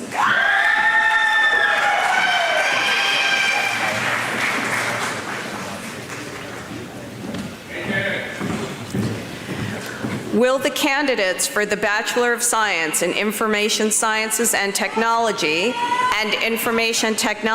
please rise? Lecturer Nanette D'Imperio will escort the candidates.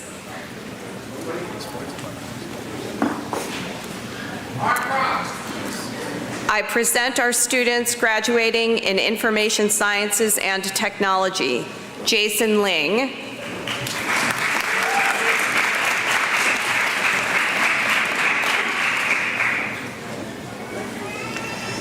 Z Tan.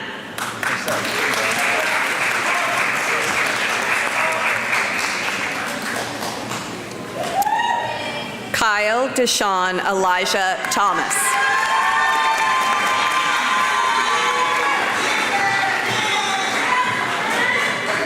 I now present students graduating with a degree in Information Technology. Munia Akhtar.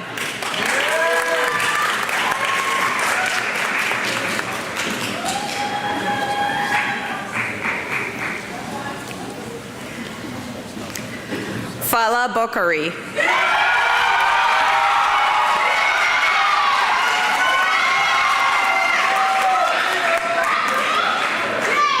Brandon Bryant.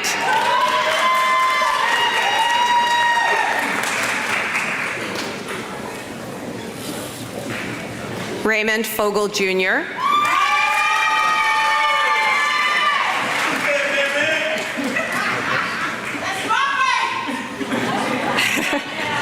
Azeda Gashami.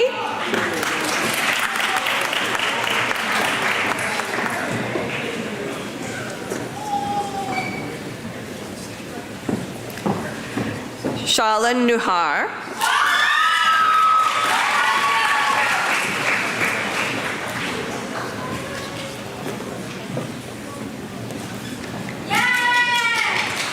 Wabweze Ihanichi Oyemachi.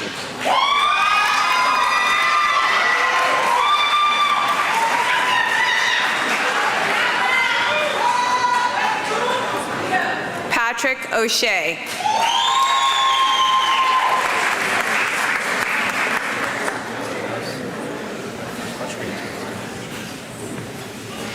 Ronisha Turumalasetti.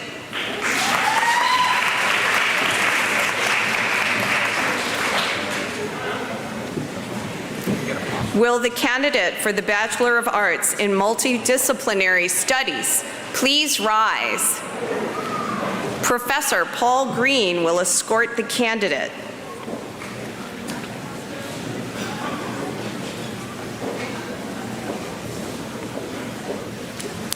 Jacob C. Campbell.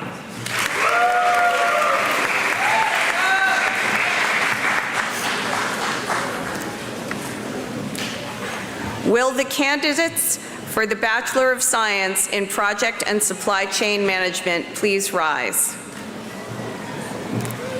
Lecturer Kathy Yanishak will escort the candidates.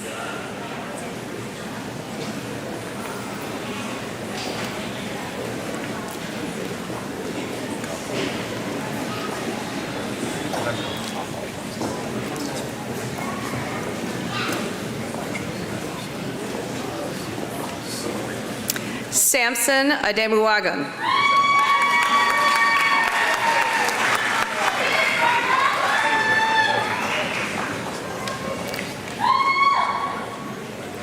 Nicolette Becker.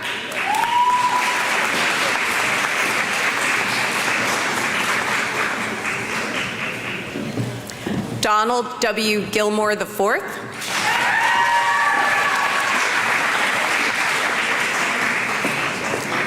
Nathaniel, oops, sorry. This is my first time doing this part of the ceremony, people. Nathaniel Lasky.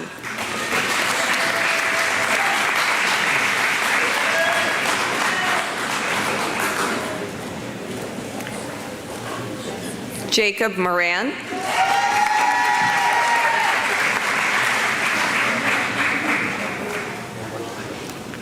And Mr. Salim Savage.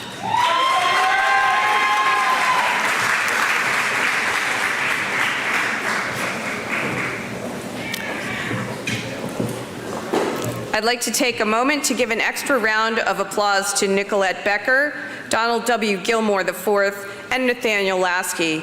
They have each completed a double major in business and project and supply chain management.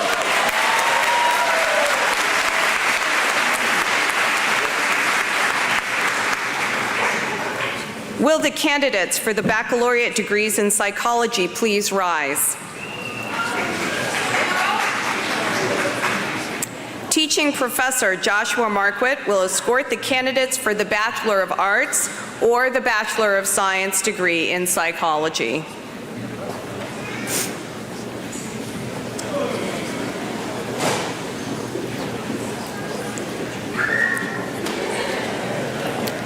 The following students are receiving a Bachelor of Arts degree in psychology. I now present Solomon Bayuk.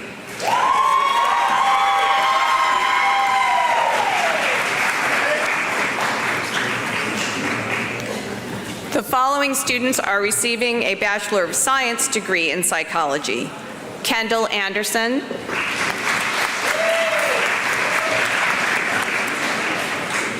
Zane Brooks.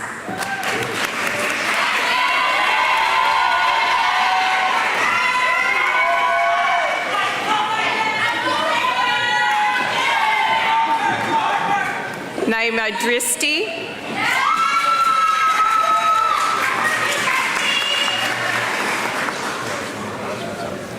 Danny Eldubas.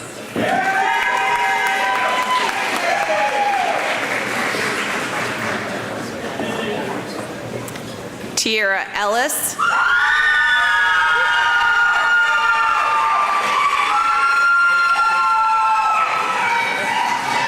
Megan Ferry.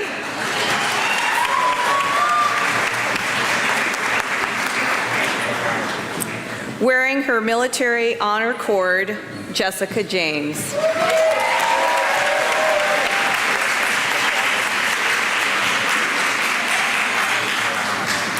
Sunjana Kaur.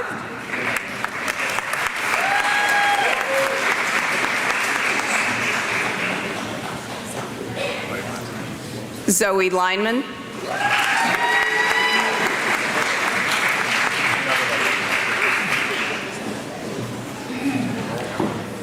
Nyla Lloyd.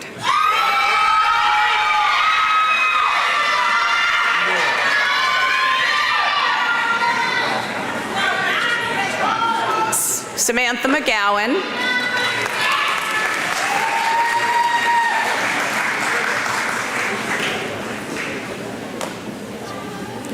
Eric Miller.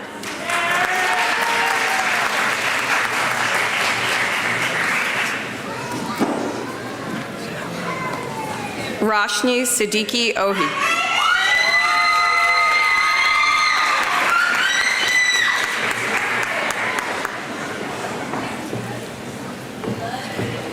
K.V. Pradyumna.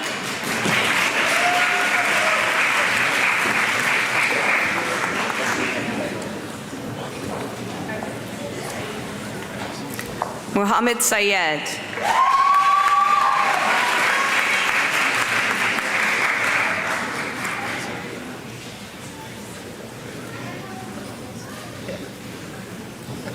We will now call forward our associate graduates who have completed university college degrees. Will the candidates for associate degrees please rise? Professor Charles Halou will escort the candidates.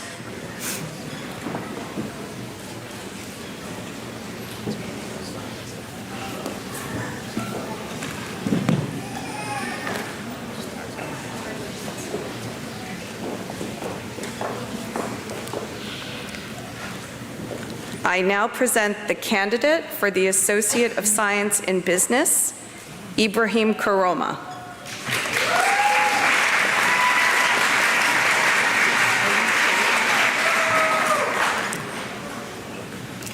Jaden Cunningham.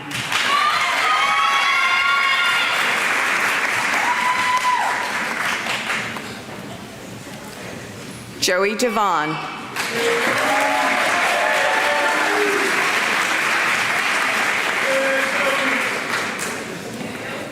Joey received an Associate of Arts in Multidisciplinary Studies. We are now at the end of this portion of our ceremony. Congratulations, class of 2024.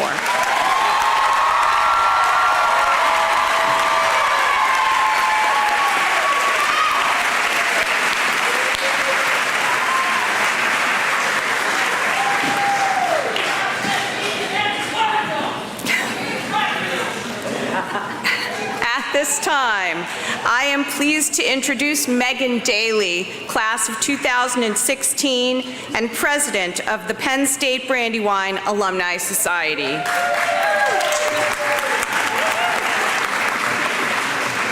The Alumni Society ensures that Penn State Brandywine alumni maintain an active and engaged role within the university and guide the next generation of alumni.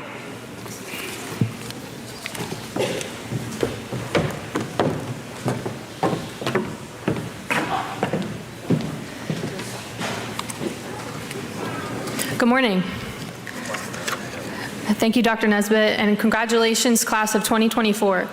The Penn State Alumni Association celebrates your successes and welcomes you into a proud network of Penn Staters. More than 700,000 alumni and friends like you help keep their connection strong to our world-class university through membership in the Penn State Alumni Association. With your graduation, the Alumni Association is pleased to present you with a free membership for your first year. Your membership keeps you in touch with Penn State and connects you with more than 300 geographically dispersed alumni chapters, interest groups, and college and campus alumni societies. I invite you, once you're settled, to reach out to your local Penn State alumni chapter. Your Penn State family will be happy to hear from you. The Penn State door is always open. When you return to Penn State, we invite you to reconnect with your alma mater in ways that inspire future generations. With that, we would like to ask our new graduates to please rise. Yeah.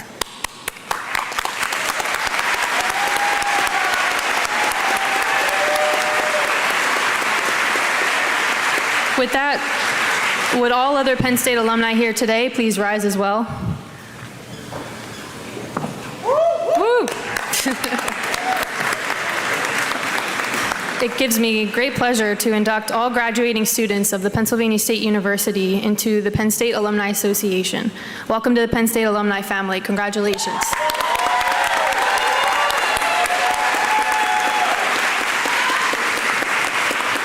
To To welcome you to the Brandywine Alumni Society, myself and a few other members of our Brandywine Alumni Society will be outside by the Lion Shrine after the ceremony. We'll have cookies and lemonade and refreshments for you and your families, as well as a professional photographer to take photos. So please stop by and say hello. And again, congratulations.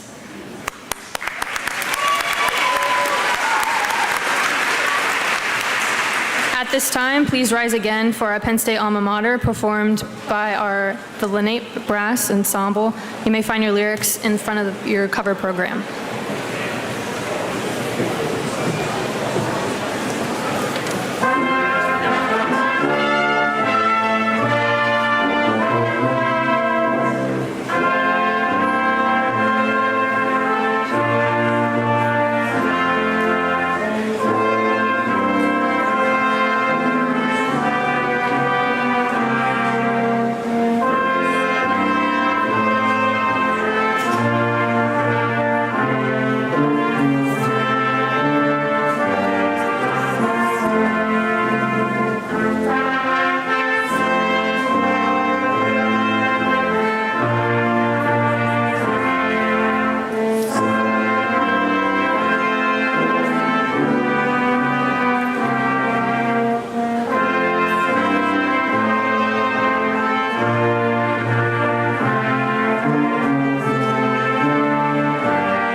You may be seated. Thank you, Lenape Brass Ensemble, and to all for coming to celebrate our class of 2024. A reminder that our Alumni Society will be having lemonade and cookies outside by the Lion statue for families and graduates to convene and engage with the Nittany Lion, and also to get any professional photos taken. In just a moment, our recessional will begin. Please remain in place until your usher dismisses your row.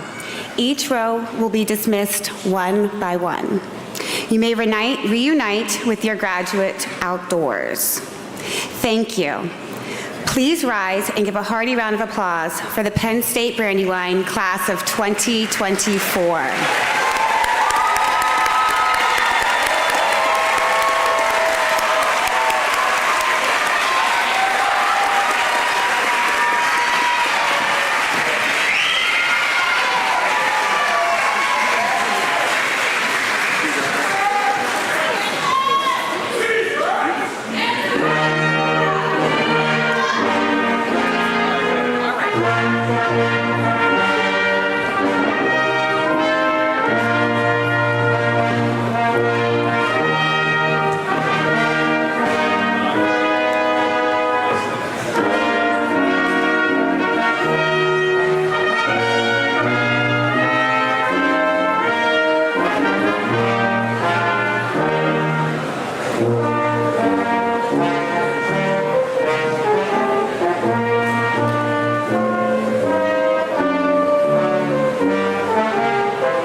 Congratulations.